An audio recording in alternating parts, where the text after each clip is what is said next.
The Comics Course is an offering of the lectures from Miskatonic University's Literature 209, Graphical Literature and Society and History, offered as a publicly available podcast. From John, welcome back to the Comics Course. I am, as always, your indomitable Professor Hamby, here with my inconsistent T.A. Rowan.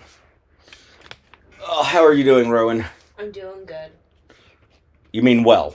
Well, yes. It still works there. No, it's improper grammar. You're an art major. I know you don't understand this. Words are hard. Whatever. I know. Whatever. So, it's been a while since we've recorded. Things have been crazy. We got through the intramurals with minimal damage to the buildings. Mm-hmm. I think only one faculty is still being searched for. Nice. That's a good improvement from last year. Yep. And we're finally back to talk about Sandman, the Kindly Ones. And I have to admit, I have not been eager to do this because you and I have talked about this, and I've said this to others, but even though Morpheus is kind of a silly emo git, he's our silly emo git at this point. Exactly. We've been through so much. And, I have to admit, when I first read this, when it was first published, mm-hmm. I was like, well, Morpheus isn't going to die. There's going to be some sort of solution to this. No. And you have to wonder, what were the discussions between Neil Gaiman and DC like at this point? He must have basically said, I'm done with this, and we're concluding the series, and I have legal ownership over this character, so you can't stop me. Because no comic book company has ever willingly killed off a character that was printing money for them. But here we are. Exactly. If there's a little weird flapping noise, I apologize, but we are heading quickly towards June, and it's starting to get a little humid here at Miskatonic, so I am using a scholarly journal to fan myself, because they have started rationing my electricity, I think in hopes that I will eventually move out of my office. Little do they know that they pay me so little that my motivation to avoid paying rent somewhere is still very high. Unfortunately. And I do not believe that this pandemic is over yet. So I'm staying put. Sure.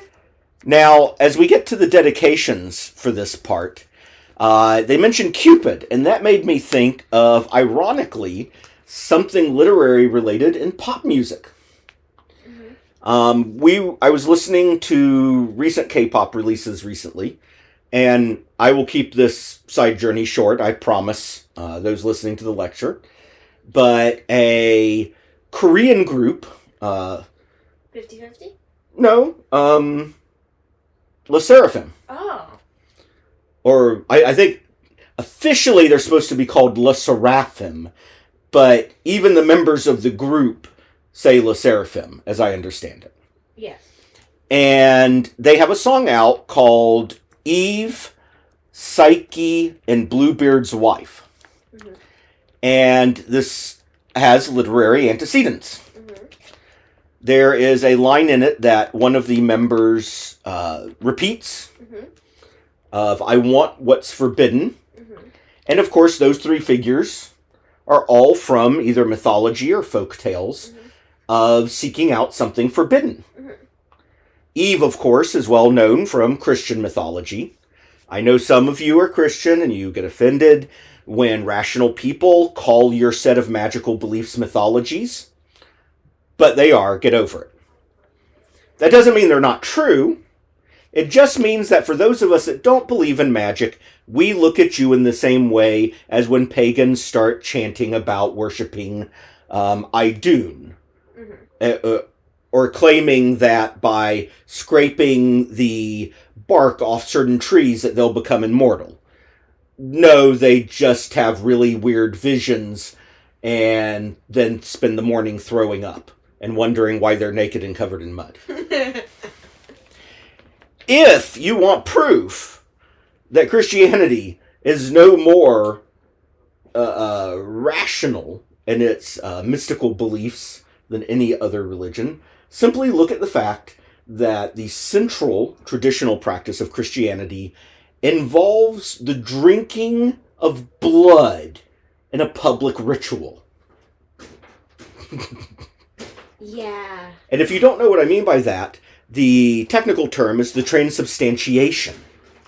And it's not just the drinking of blood, the eating of flesh. Mm-hmm. Basically, Christians are zombies. In more ways than one. This was the Jesus thing. Yep.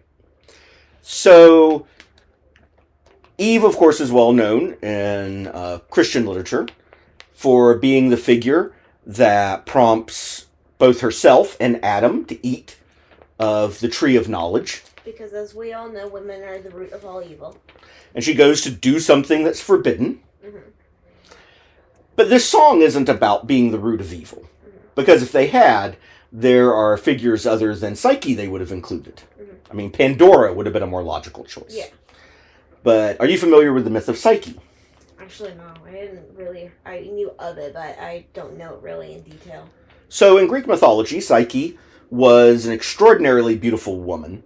And depending on the version of the myth that you hear, because this is an oral tradition of mythology, then either people were comparing her to Aphrodite or saying she was more beautiful than Aphrodite, the goddess of beauty. And if there are two things clear in Greek mythology, it's one, that Zeus will shag anything that moves, and that Aphrodite is a jealous bitch. Honestly, almost all the women in Greek mythology were. Aphrodite's especially bad. I mean, true. Her and what was her name? Zeus's wife. Hera. Yeah, her and Hera were. My God. Well, Hera transferred her anger to Zeus on the women because she couldn't touch him. Yeah. Which isn't healthy. Yeah. But Aphrodite, there's many myths about Aphrodite basically torturing women because people found them beautiful. Yeah. I mean, not good. No. So, in the mythology, Aphrodite sends her son Cupid to go do stuff, and he accidentally pricks himself and Psyche with one of his magic arrows, and so Psyche falls in love with him and him with her. Mm-hmm. And a whole bunch of stuff happens, but without going into all the details of the myth, the essential focus of it is that she is seeking out to have a relationship with her husband Cupid, Mm-hmm. who, let's go ahead, if you folks are familiar with Cupid from all the little cutesy like baby stuff, that's not his representation in Greek mythology. Not at He's all. an adult-ass man. Yeah. That came from like a weird merger of the cherubims in Christian mythology, then adopting the persona of Cupid in this weird mashup of Christian and Greek lore. Mm-hmm.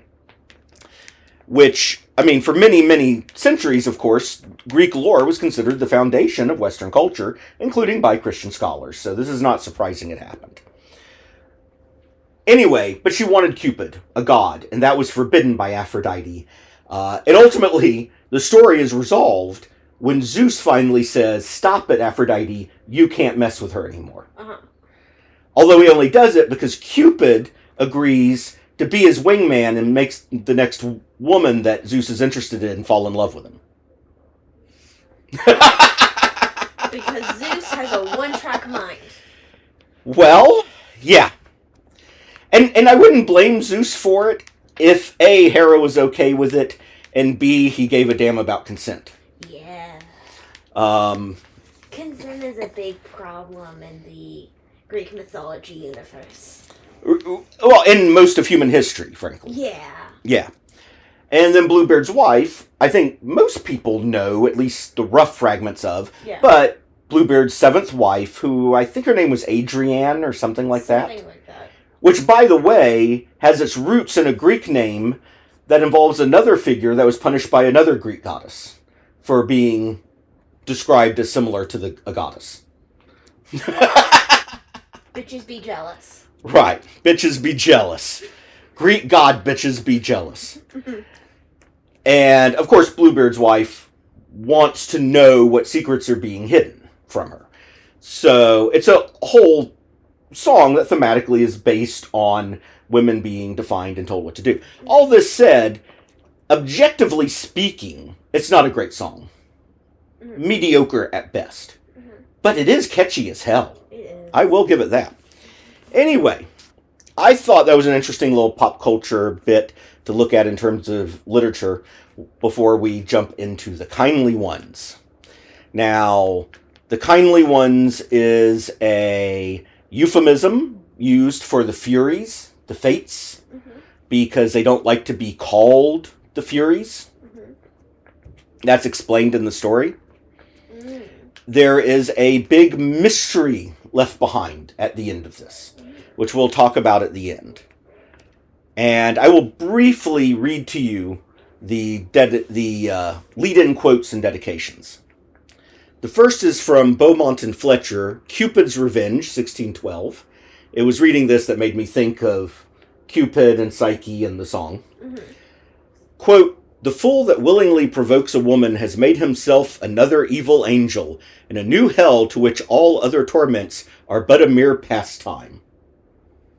Wow. Joy. That's, somebody has feelings about what happens when you piss off women. Yeah. Tell him. Then from John Webster's The White Devil, 1612, same year. "What do the dead do, uncle? Do they eat, hear music, go a-hunting, and be merry, as we that live? No, 'cause they sleep. Lord, Lord, that I were dead, I have not slept these 6 nights. So this is about dying and sleeping and non-existence.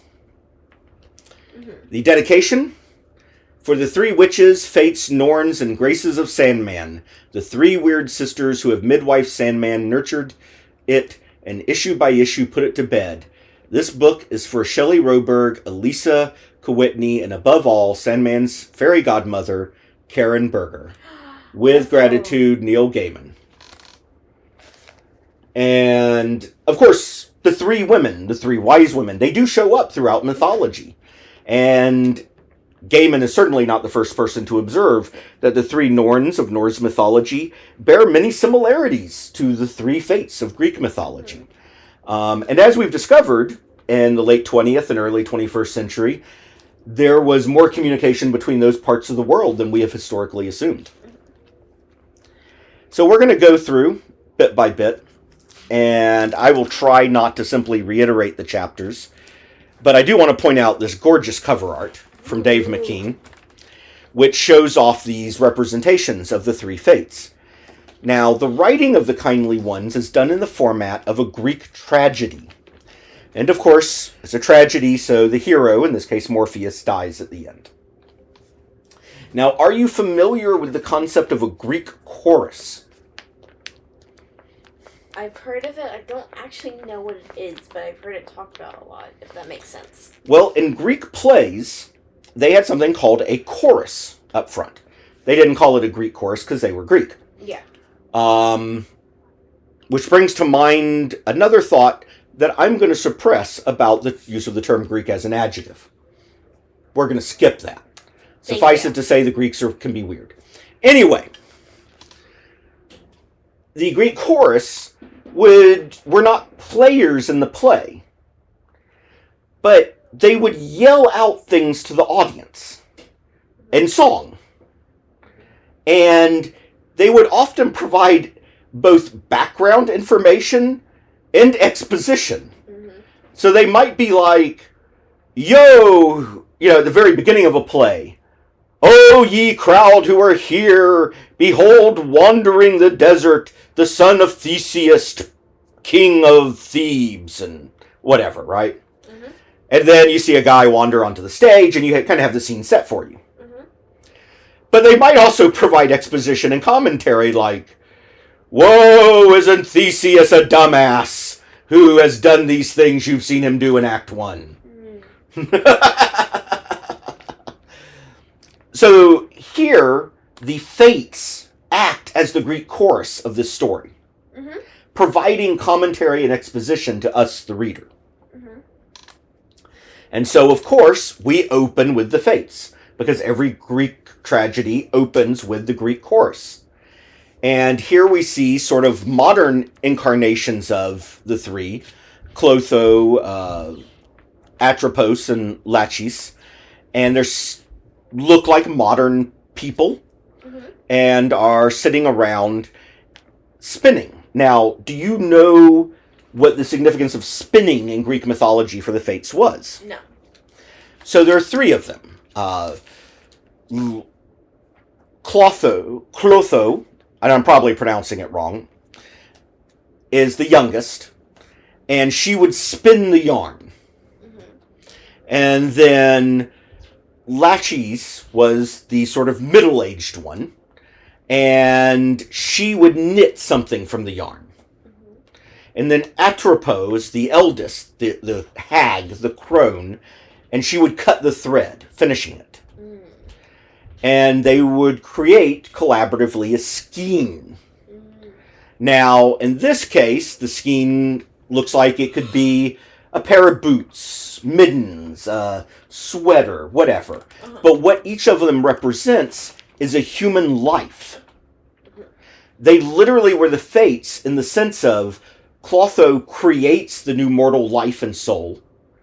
Laches sets in motion the pattern it will follow in life. And then Atropos decides when to cut it, thus ending their life. And so they were literally the Fates of man in that regard. They determined everybody's life. And without directly referencing that, but just referencing that they're knitting something here, they are playing into that aspect of mythology. There's also gross discussion about eating a mouse. Gross. Yep. And, of course, at the final panel of the three Fates as the Greek chorus, Atropos looks at this thing that Laches is creating and says, "All good things, eh? All good things. Got to finish sometime." And she just unceremoniously cuts the thread. And, of course, this represents the life of Morpheus. Maybe. There's another life it may represent. And that's another thing that I think people debate sometimes. Because one of them does say this is a small thing that's been made. It could be a bit longer. So maybe it's a very young life ending. So that leads us into the next few pages where Lyda Hall discovers in her son Daniel's bed, and of course we've talked about Daniel previously, his father was a ghost, gestated in a dream realm. And Daniel hasn't been outside, but still manages to have a bunch of sand in his bed. Because the boy wanders off into the dreaming. Because this is why you should have children in one, not in dreams, just not in dreams. Right. Or any weird, separate pocket dimensions. Yep. But she doesn't know that he's doing this. Now, outside on the street, this old guy's trying to be nice. He seems a little lost in the head, a little crazy. He tries to offer a flower to Daniel, and Lyda loses it. She just flips out on the guy until he's crying on the ground. What the fuck? He was just trying to offer the kiddo a flower. I mean, Lyda is clearly not all there. Events have left her traumatized, and we would now call her a helicopter parent, except helicopter with a healthy side dose of pure psychosis. Yeah. And PTSD and other trauma. And her background is pretty messed up anyway. Now, in her original incarnation as a member of Infinity Incorporated, and the superhero side of the DC universe, her mother was the Silver Age Wonder Woman. But then after Crisis on Infinite Earths, Wonder Woman was a contemporary figure, not a World War II figure. So they retconned that the role Superwoman played in World War II and Earth 2 was by a figure named Fury. And that Lyda was the daughter of Fury. And Fury, however, they kept having a connection to Greek mythology except instead of being given powers from being a golem, people forget this. Wonder Woman was shaped from clay on Themyscira. So she was basically a homunculi. People forget that? Yeah. Although, at least in one iteration of the DC universe, that was retconned, and Zeus actually banged her mom, and they made up the clay story so that Hera wouldn't destroy the island. That's gross. I'm glad they made up the clay story. Yeah, and I don't know if that's still true in the DC, because that might have been 3 reboots of the universe ago. I've lost track of that shit. Nor care, really. No offense, but everyone with lives have lost track. Yeah. And wait a minute, why would that offend me? I didn't say it would offend you. Oh, to the listeners. Yeah. They're not listening to this. They're too busy arguing on Reddit about Daisy Ridley being in a new Star Wars film. Oh, probably. Which has been confirmed, unless they cancel it like all the other projects. All I can say is the sequel trilogy was a mess, but people who are upset about an actress for what the writers and producers did, get over it. But people want something simple. They want someone to be mad at. A face they know. So it's for people, it's easier to get mad at the actors than the writers. They need to be mad at the producers. I mean, if either Rian Johnson or J.J. Abrams had done the whole trilogy, some people would be mad and some people would be happy. But the way the producers did it, flip-flopping them, just made sure nobody would be happy. But that's a producer's choice. They're the ones really at fault. Anyway. But that's how movie studios work. And they get to be mad at a woman this way. Which is a factor for some of them. It's probably sadly true. Even though I suspect she had about as much influence on the script as I do. Yeah. So anyway, Lyta, they're definitely playing up this idea of her having anger problems. And maybe that's coming from her side of being descended from the Furies indirectly. Anyway, she goes in to eat, and we're left on this ominous thing where at the very end, if somebody says, if anyone hurt Daniel, I'd kill them. And she has crazy eyes. Crazy eyes! Mark Hempel is the artist for this issue, and I think a fair chunk of the Kindly ones. I have to admit, I'm not a big fan of his art, but I don't know. What do you think of it? I'm not a big fan of it either. It's kind of boring, and it's weirdly detailed in places where I don't think it needs detail. And then places where it's really, abstract in moments where I feel like it'd be better if it had detail. Yeah, and the colors... I mean, his sort of style, I think, works best when you're very sparse with colors, and yet he puts lots of color in. Yeah, his style definitely, with the coloring, gives me the vibe that he's used to doing grayscale. Yeah, well, this is almost like pop art style coloring. And it doesn't work with his art style, in my opinion. Yeah. Anyway, we go to Morpheus's realm. Matthew is trying to find Morpheus. He hasn't seen him in a while. Something's up with Morpheus. There's a whole bunch of discussion about this. And he even goes to harass Lucian. Of course. And he goes to chat with Nuala, who is the elf. And we find out that Morpheus is out at a river somewhere, and he's making a new Corinthian. And he's using a little bit of the original Corinthian, so the new Corinthian has some of its memories, but it is a new entity. It is meant to be a dark mirror for humanity, like the original Corinthian was, but hopefully this time not flawed. And when Morpheus gets tired of Matthew's questions, he just sends her away to Eve's cave. Sends him away to Eve's cave. Meanwhile, we finally see Lita, in a very tight little black dress, has finally accepted an interview for a job and to try to get out of the house some, instead of just obsessively watching Matthew all the time. And she's going to Lux. Oh, no. The nightclub being run by Lucifer. Nothing good could happen. The jazz nightclub in L.A. run by Lucifer. And we see Mazikeen, who we haven't seen for ages, who's wandering around humanity with a half mask, hiding the zombie decaying side of her body. Good for her. So she's with this guy who's kind of offering her a blank check for a job.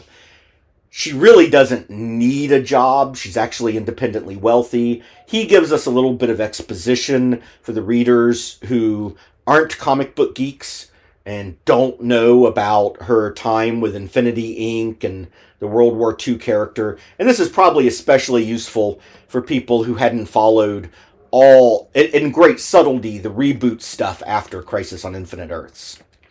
And because they were for years after Crisis trying to sort out the continuity issues. They've given up at this point. Oh no, they were still doing it at this point. But a few years after this, at some point, they had another reboot, and then another, and then another. And I think at this point, they just kind of have a policy of every 2 years rebooting the universe. Yeah. Each time with some new set of delusions that they're going to fix the problems. I think it's on a calendar somewhere in the office, and it's regularly emailed like a month in advance for writers to get their shit together in time. Yeah. Meanwhile, what they actually need to do is accept that mythology is not a problem to be fixed. It just happens. Yeah. And you're going to have contradictions from different authors, and you just have to ignore it and move past it. There's some little side plot things here that are kind of funny. I'm not going to get into them. But Lyda suddenly has a feeling of dread and is like, I have to go home now. They get home, and she's having trouble with the door, so she just smashes it open, making it clear she's lost none of her superhuman abilities over time, even though she's out of the superhero gig. And she comes in to find the apartment has been tossed and her son is gone. Oh, no. And this is where it gets ugly. Mm-hmm. Now, her friend is there with her, and some cops show up, and they identify themselves as Gordy Fellows, and Gordy Fellows is sort of a squat one. And the other guy, what did he call himself? Luke Pinkerton. Which, of course, Pinkerton Detectives. Of course. And then Gordy Fellows. Think about that name. Does that sound at all familiar? No. Okay. Why are you giving that look? We'll come back to it. Okay. And they're asking about the kid and all that stuff, and then they leave. Mm-hmm. Nothing particularly suspicious, although they don't seem very... Let's just say their bedside manner is not good. They're cops. What do you expect? Right. Oh, I will mention, by the way, the New Corinthian plays a part in this plot line, as does an event that's about to happen. And they both become very relevant in later Sandman-related series called The Dreaming. That actually was very well written and lasted a good while. Ooh. Does not involve Morpheus at all. Mm. But focuses on other characters in The Dreaming. Cluricon has showed up in order to bring Nuala back home to the ferry. Some weird shit happens, including him creating his own nemesis, because he does not stay on the main way. Yeah, it's weird. And completely unimportant to the rest of the plot here. Okay. But becomes important at future times, but not in the kindly ones. So, in the end, Nuala ends up returning to Ferry with Cluricon, and she's clearly kind of upset that she has just been allowed to leave by Morpheus. And she clearly wanted to stay. Well, yeah, you don't exactly want to go back to the people who sold you like a slave. Right. But it is her home. Mm-hmm. But she's clearly found a happier life there in The Dreaming. Mm-hmm. and in Morpheus's employ. And it quickly becomes clear she has personal feelings for Morpheus. Which is interesting. And Morpheus is completely oblivious to it. Because, of course, when he gets fixated on a woman, that's one thing. But a woman gets fixated on him and he doesn't even notice. Yeah. Although, I do have to say, he has a lot of success with the women he gets fixated on. So Emo Boy must have some game when he wants it. I mean, right? True. I mean, his list is pretty epic. True. I mean, we're talking about princesses, queens of fairy, I mean, all kinds of entities. So anyway, we get to Lyda, who's dreaming, having some sort of vision, and she wanders downstairs to meet with the Fates. And she asks questions, and they answer 3 questions from her, but she doesn't ask any useful questions. Because why would a side character ask something useful at this point? I wouldn't call Lyda a side character. I guess. I mean, she's she's one of the 2 most important characters in this. Well, I mean, for a while, she took a big backseat in the other stuff. Yeah, I mean, she wasn't a main character of the other storylines, even when she showed up, but she's a main character of this story. True, I guess it's unfair to say she's a side character in this. I was more referring to the other stuff in the series. I mean, in Sandman, you really have to talk about each story arc as a separate work. In fact, there are story arcs where even Morpheus isn't a primary character. Yeah. Such as with Distant Mirrors. So she comes back. She doesn't think it was anything more than a dream. Nuala ends up leaving and being disappointed that Morpheus doesn't try to keep her. And the stage is set for 2 figures who are pulling a silver string. Now, this is a silver cord. There are schools, by the way, of mystical thought that believe in things like astral projection. And they believe a silver cord connects your soul or spirit to your body. And if it were to be cut, you would be lost in the astral realms and unable to return to the mortal world. So I think this is a reference to that. Yeah, probably. And we see 2 figures here. One is tall with an angular face, and he likes fire. And he doesn't tell us his name up front, but one of the figures says to the other, "We'll both be up to our necks in shit, eh?" And the guy says, "I did that once. They made a saga about it." What? Many years ago, I convinced Thor of the Aesir that the reason for his impotence was that he was pregnant. Can you guess who that figure is now? Loki. Loki. I'm going to read this story just because I love it. And then we're going to talk about the other figure. So the other figure says, "Pregnant? He's not very bright." And remember, the Thor we saw here in Sandman was not bright at all. He's not very bright.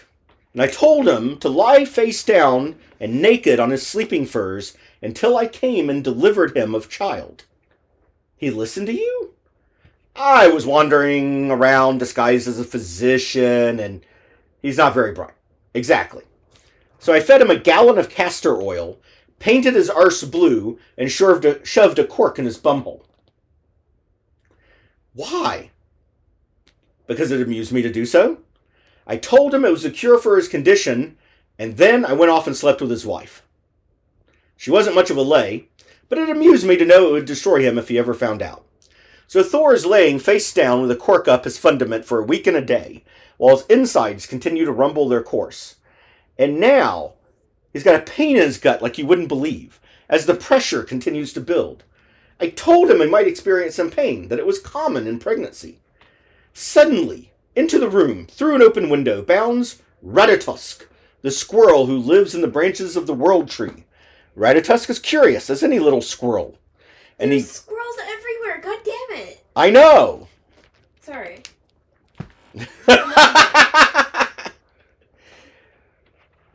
And he climbs on top of Thor's straining, squirming buttocks and pulls out the cork.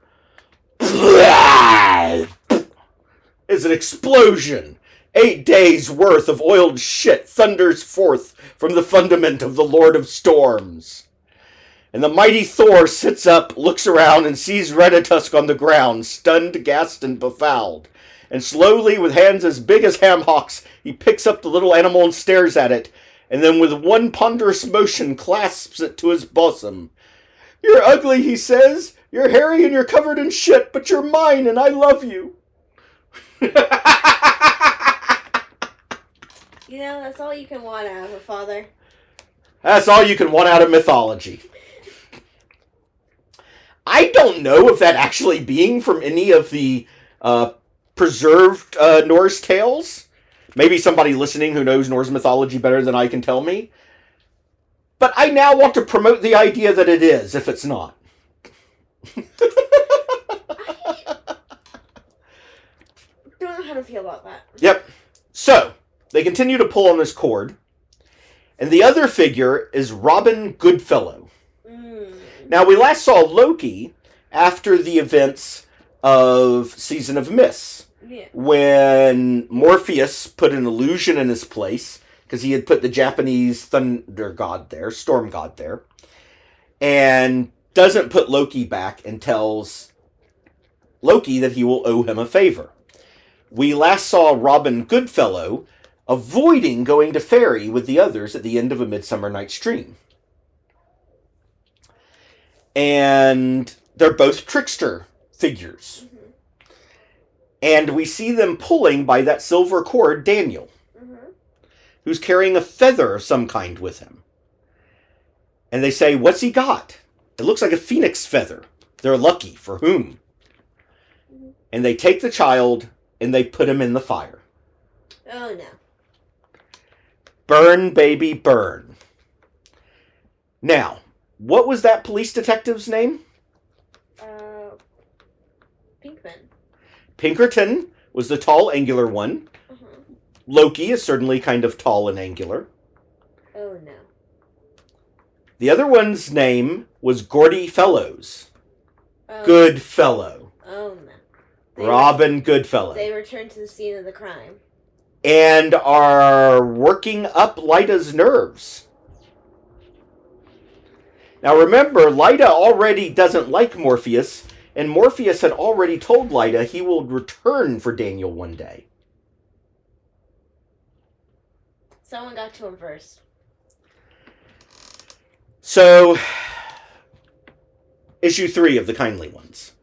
We open with Hob Gadling, who we haven't seen in a while. Oh. And a loved one has died. Oh, no. And he's visiting their grave. And this theme of loss is consistent through The Kindly Ones. And he's dealing with the grief of having lost this person, as he's lost many others. And he makes it clear it's not becoming any easier. I mean, he loves these people, and just because he's lost lots of people doesn't mean losing another one has become any easier for him. Yeah, makes sense. And it's a lot of pain over an extended period of time. And then we see Destiny in his garden. And Destiny is running into himself in the garden. And it says, this was no surprise to him. It was written in his book that he would see himself. But it still gave him a chill to see him there. Now we know that when big things happening among the Endless disturb Destiny. As other things do not. Yeah. And we go to see Desire, who's closing herself off in her realm. Closing her realm to other Endless. So what does she know of what's happening? And we see that Delirium is leaving her realm, trailing flying colorful fish behind her. Huh.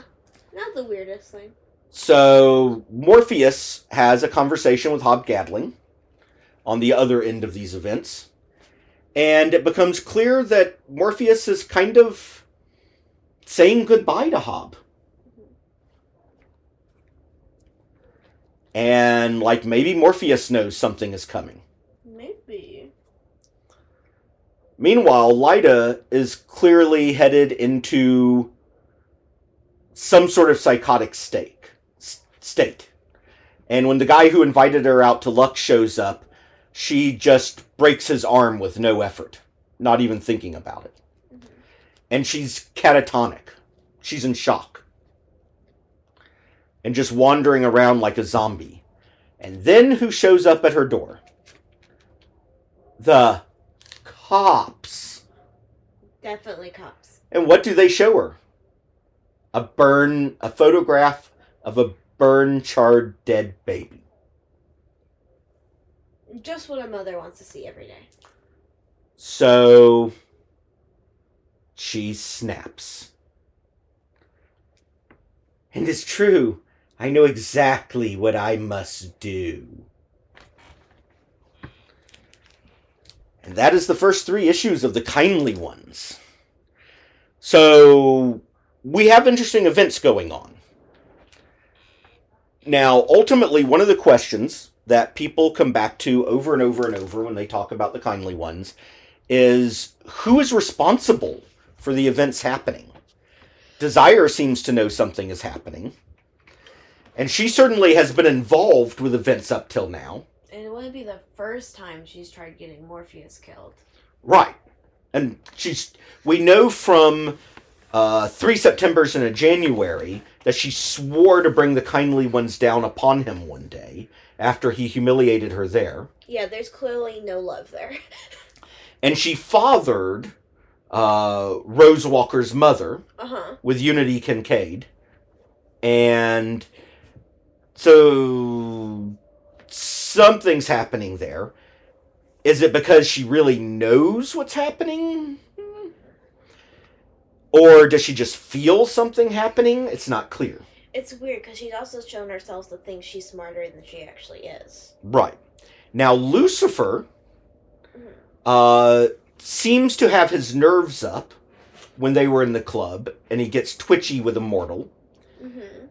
And we will see him again before this is over. But we also know that Lucifer, although he promised revenge on Morpheus, may have already gotten it by the events of Season of Mist. Yeah. And Lucifer gave up none of his power when he left Hell, so he may simply be aware of things. Yeah, it's shaping. It's unclear if he's still mad at Morpheus or not. Right. And there's a lot of ifs. Now, one of the things that, of course, drives people nuts is Neil Gaiman has never clarified some of this at all. I expect nothing less from him. He actually said at one point he started to write an intro to one of the collections, and he sat down to finally tell people who was responsible for what, and then just decided not to. I think the real answer is he doesn't even fucking know. He wants us to figure it out. See, I think he does know. Because there are interesting little hints along the way. I mean, clearly, some people know things are happening. The question is, what is their involvement? Queen Titania is calling back Nuala. She gave her as a gift, but is still of her people. So she knows something's going to happen to Morpheus. Lucifer clearly knows something of what's going on. Who am I thinking of? Morpheus obviously knows something is coming. Desire clearly knows something is coming. So here are figures with a lot of power and influence in this supernatural realm. And they know something is afoot. And maybe have a hint of it. Now, it may just be that they know that Morpheus killed Orpheus. So they know his time is Now, that doesn't automatically bring the kindly ones down upon him, but it does make it possible now. And we are going to see, in the second half of the kindly ones, how Lyda actually makes it happen. Now, of course, one possibility that I think is likely is that desire is inflaming Lyda. Desire is enhancing her existent protectiveness, her desire for revenge, these things. Desire isn't just lust. That seems to be the aspect that desire is most interested in. But lust can have a number of aspects, potentially. Mm-hmm. Desire is not restricted to lust. Mm-hmm.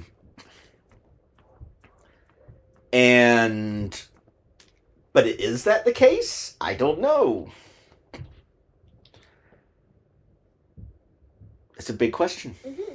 Very. And we've already run 45 minutes, so I think we will record next week the second half of the kindly ones. Works for me. Which means you poor sods out there will have to wait to learn more about the death of our emo git. Gonna miss him. Me too.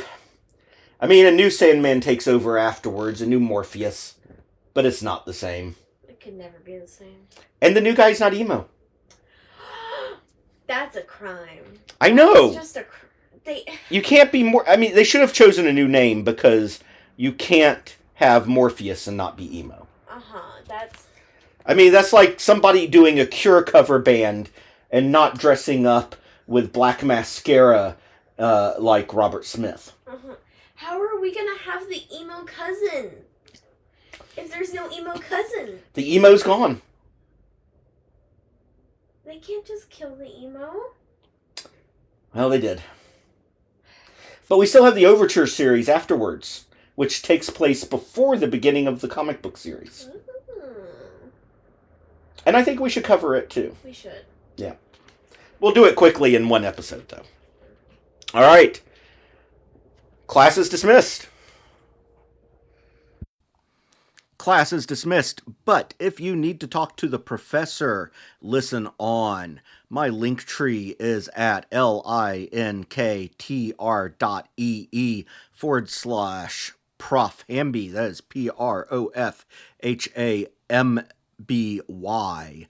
That has all the places that I post announcements about new episodes, including the huge variety of podcasting services and YouTube that I drop them on.